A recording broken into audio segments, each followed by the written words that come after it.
On a affronté Osasuna ou on a affronté Retafe? Non, franchement, certaines équipes de Liga, vous commencez à dégoûter. Vous commencez à dégoûter, c'est horrible de jouer contre vous. Vous gâchez notre plaisir, honnêtement. Flick, il met une compo archi agréable. Moi, je voulais prendre plus de plaisir que ça. Mais le plaisir est gâché parce que t'affrontes des équipes qui jouent bloc bas et qui font que casser. L'arbitre de touche qui était en mode Omerta 47, les corners, les touches, il faisait l'aveugle. Entre l'arbitre qui siffle certaines fautes que dans un sens. Non, franchement, les gars, je m'en passe, ce match, il m'a frustré de fou. Cette compo, je l'attends depuis. Le plaisir est gâché à cause d'une équipe qui vient pas jouer. On avait marqué en première mi-temps, mais malheureusement, on mange un hors-jeu, mais un hors-jeu pourri. C'est dommage parce qu'encore une fois, Rashford était décisif. Sa qualité de passe, vous la connaissez déjà.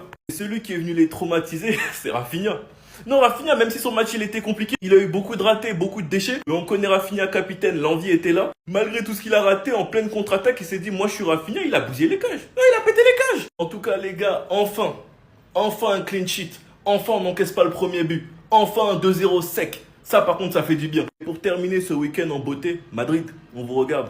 Faut pas merder demain. Ici, ça a crié Tchabires, Tchabires. Donc, on compte sur vous. Donc, vous, les gars, vous en pensez quoi? Ramenez-vous sur Snap, on s'ennuie. Ils vont vraiment rien lâcher. Ce match-là était un piège de base, mais ils s'en sortent quand même. J'en ai vu des blocs bas depuis le début de la saison en Liga, mais là, Osasuna, ils ont abusé. Ils sont venus avec une seule idée en tête, être à 10 en défense, surtout en première mi-temps. Et dès qu'on a le ballon, on dégage ça à Boudimir. Mais malheureusement pour eux, Boudimir, il est trop lent. À lui tout seul, il peut pas faire une contre-attaque, même si on dit que c'est Gérard Martin en défense, faut pas déconner. Il faut voir aussi comment le gars est raté devant les cages. Le Barça, quant à eux, avait réussi à marquer un but grâce à un magnifique but de Ferran Torres. Et malheureusement, à notre plus grande surprise, le but a été refusé pour hors-jeu. On s'est tous demandé d'où venait le hors-jeu, on nous a montré ça. Finalement, moi, cette histoire de hors-jeu là, je comprends plus. Genre, même ça aussi, on siffle. Que ses pieds soient de ce côté-là ou de ce côté, ça change quoi? Non, mais franchement, dites-moi. Je parie que c'est le même arbitre qui avait sifflé ce hors-jeu là sur le pied de Robert Lewandowski l'an dernier. Il faut revoir les règles là, parce que là, au bout d'un moment, ça devient ridicule. Finalement, le Barça dans la galère n'a réussi à ouvrir le score qu'à partir de la 70e minute. Et c'était le seul moment où la défense d'Osasuna avait fait l'erreur de ressortir un peu. Et ça, malheureusement, avec le Barça, ça paye cash. Faut pas leur donner de l'espace. Pedri a exploité cet espace-là, il a fait la passe à Rafinha, et Rafinha les a tués devant la surface. Il n'a pas besoin d'entrer. Juste ce but-là a suffi à les faire craquer. Carrément pour le deuxième but de Rafinha, c'est eux-mêmes qui ont fait la passe décisive. Voilà.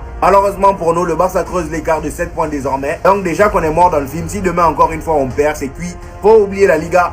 Dites-moi que c'est une blague. Chelsea est en train de se faire rattraper par Liverpool. Pendant qu'on était tous là à enterrer Liverpool et à faire l'éloge de Chelsea qui était classé deuxième de première ligue pendant un temps. Et bah là, malheureusement, c'est mal barré pour Chelsea. Regardez le classement. Chelsea est actuellement à la 4e place avec 28 points. Et là, t'as Liverpool qui revient en force grâce à leur victoire d'aujourd'hui face à Brighton. Et bah, ils passent à la 6e place avec 26 points. Je rappelle qu'ils ont joué le même nombre de matchs que Chelsea. 16 matchs en tout. Mais il n'y a plus que 2 points entre Chelsea et eux. Là, on peut clairement le dire. Chelsea n'a plus droit à l'erreur. Un match nul, Liverpool passe devant. Ils avaient pourtant bien commencé. Face aux gros, ils sont dangereux, ils sont méchants. Mais c'est face aux petites équipes qui perdent des points bêtement. Face à Leeds, par exemple, ils ont perdu 3 buts à 1. Et face à Bournemouth, ils ont fait match nul. Ça, c'est des points qu'ils perdent. Heureusement qu'aujourd'hui, face à Everton, ils ont gagné 2 buts à 0. Et les 2 buts ont été marqués par Malo Gusto qui a sorti une mi-temps incroyable. Il a tout simplement été auteur d'un but et d'une passe décisive. Et la passe décisive était bien évidemment pour notre cher Cole Palmer qui signe son retour, les amis. Ça va tellement faire du bien à Chelsea. C'est vraiment dommage qu'ils soient autant aléatoires. Regardez vous-même les résultats. Face à Arsenal, ils ont réussi à avoir un match nul en infériorité numérique. Et juste après ça, regardez ce qui suit. Et pendant ce temps, on a Liverpool pour qui tout va mieux. Lors des 5 derniers matchs, c'est 0 défaite. Ils perdent plus. Face à West Ham, ils ont gagné. Sunderland, ils ont fait match nul. Leeds, ils ont fait match nul. Face à l'Inter, ils ont gagné. Et aujourd'hui, face à Brighton, ils ont gagné. En fait, la première ligue jusqu'à la dernière seconde, on ne saura pas qui sera premier. Ridicule. C'est donc ça votre principale préoccupation? Non, parce que gagner, c'est pas le plus important maintenant. Mais c'est de notre faute, on est ridicule. Pendant que le Barça enchaînait les buts, vous saviez ce que le supporter disait? Xabi Alonso reste, Xabi Alonso reste. Vous avez que ça à faire.